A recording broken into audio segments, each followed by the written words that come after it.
AI didn't suddenly wake up one morning and become brilliant.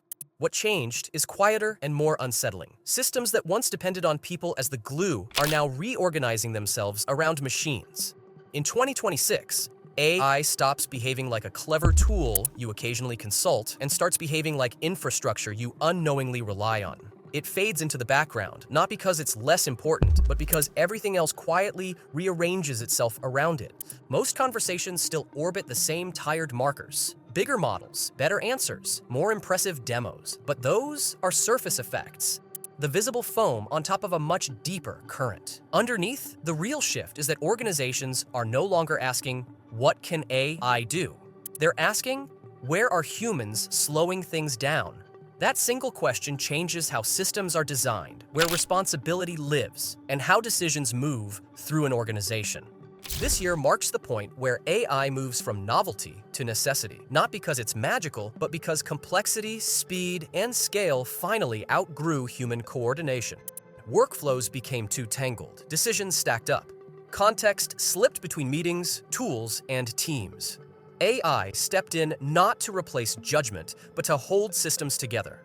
The story of AI in 2026 is not about intelligence exploding. It's about systems quietly rewiring themselves to survive under pressures they can no longer ignore.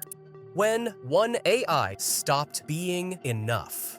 For a while, the dream was simple: one model, one interface, one AI that could handle everything from writing emails to debugging code. The promise was convenience and control wrapped into a single system. That dream didn't collapse because models were bad or underpowered. It collapsed because reality is messy, unpredictable, and full of competing priorities that no single system could juggle cleanly for long. Single-agent AI struggled the same way solo employees do. Too many tasks, too many edge cases, too many chances to make a mistake without anyone checking the work. As systems grew more complex, errors stopped being tolerable, and reliability mattered more than raw capability. That's where multi-agent setups entered the picture, not as a luxury, but as a necessity born from scale. Instead of one AI doing everything, tasks are split. One agent plans, others specialize. One executes code, another calls APIs. A separate agent critiques results and flags issues. Over all of them sits an orchestrator that coordinates the flow. The system looks less like a chatbot and more like an organization chart designed for speed and accountability. This matters because cross-checking changes everything. Errors get caught earlier. Problems break into smaller, verifiable steps. Outputs become explainable instead of mysterious. In 2026, companies care less about whether AI sounds smart and more about whether it can be trusted under pressure when mistakes are expensive. Ironically, the most advanced AI systems now resemble teams of humans, minus ego, fatigue, and office politics. Intelligence didn't scale, structure did. Digital labor isn't about replacing jobs. Public debate still fixates on whether AI will take jobs, as if that question alone explains what's happening. That framing misses the point entirely. The real shift is about throughput. How much work can move through a system without stalling, rework, or constant human intervention slowing everything down? Digital workers are not general-purpose chatbots dressed up with better prompts. They're autonomous agents designed to take in messy inputs, interpret intent, and execute workflows end to end. They read documents. They follow procedures. They interact with internal systems. They move work forward without waiting for constant clarification or handholding. What makes them viable in 2026 isn't autonomy alone, it's supervision. Human-in-the-loop design isn't a safety feature tacked on for optics or compliance, it's a requirement for scale. Humans provide oversight, correction, and strategic boundaries. AI handles the repetition, the waiting, and the coordination that drains attention. Think of approvals, compliance checks, data reconciliation, customer onboarding. These aren't creative tasks, but they consume enormous human attention across organizations. Digital labor compresses time. Work that once took days collapses into minutes, not because humans vanish, but because they stop acting as the glue holding fragmented systems together. AI doesn't remove people from the process. It removes friction that never needed to be there. When AI leaves the screen. For years, AI lived behind glass. Text in, text out, images generated on demand, useful, impressive, and often entertaining, but fundamentally digital. That boundary breaks in 2026, when intelligence begins to operate in the same physical spaces we do, with real consequences attached. Physical AI is about models that understand the real world, not as words or labels, but as space, motion, weight, and consequence. These systems don't just recognize objects, they predict what happens next. They understand how things fall, collide, bend, and break when forces interact. Previously, robots followed rigid rules written by engineers. If obstacle, turn left. If grip too tight, release. That approach never scaled beyond controlled environments.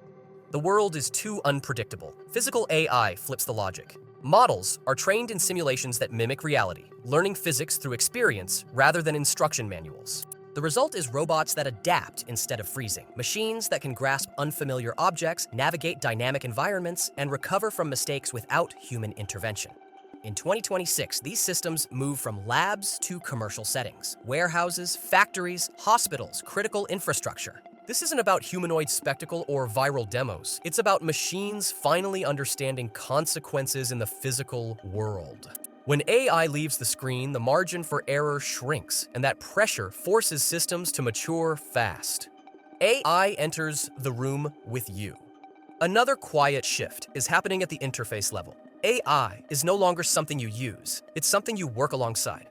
Social and collective computing describes a shared fabric where humans and agents operate in the same context. Information flows both ways. Intent is inferred rather than explicitly commanded. AI doesn't wait for instructions. It anticipates needs based on shared state. In practical terms, this means fewer prompts and more participation. AI notices when a project stalls. It flags missing context. It coordinates across tools and teams. Multiple agents interact with multiple humans inside the same environment. What emerges looks like collective intelligence, not a hive mind, but a network where understanding is distributed. Teams move faster because coordination costs drop. Context stops evaporating between meetings, messages, and systems.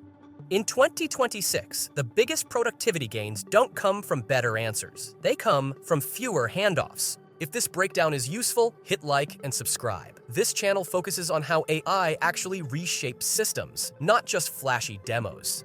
New deep dives every week, grounded and practical. All right, back to it.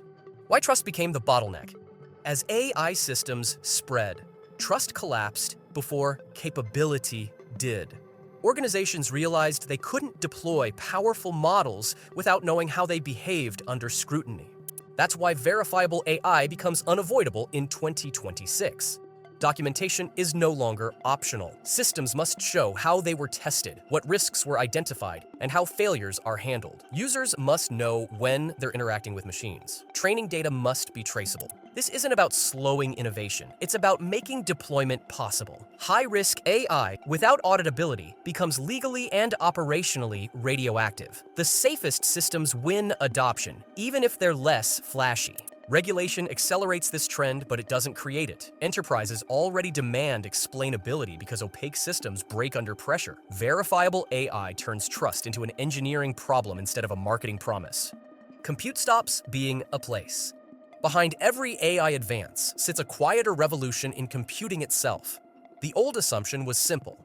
Big models live in big data centers. Everything else is a compromise. That assumption breaks down in 2026. Quantum computing begins to matter not as a standalone miracle, but as a collaborator.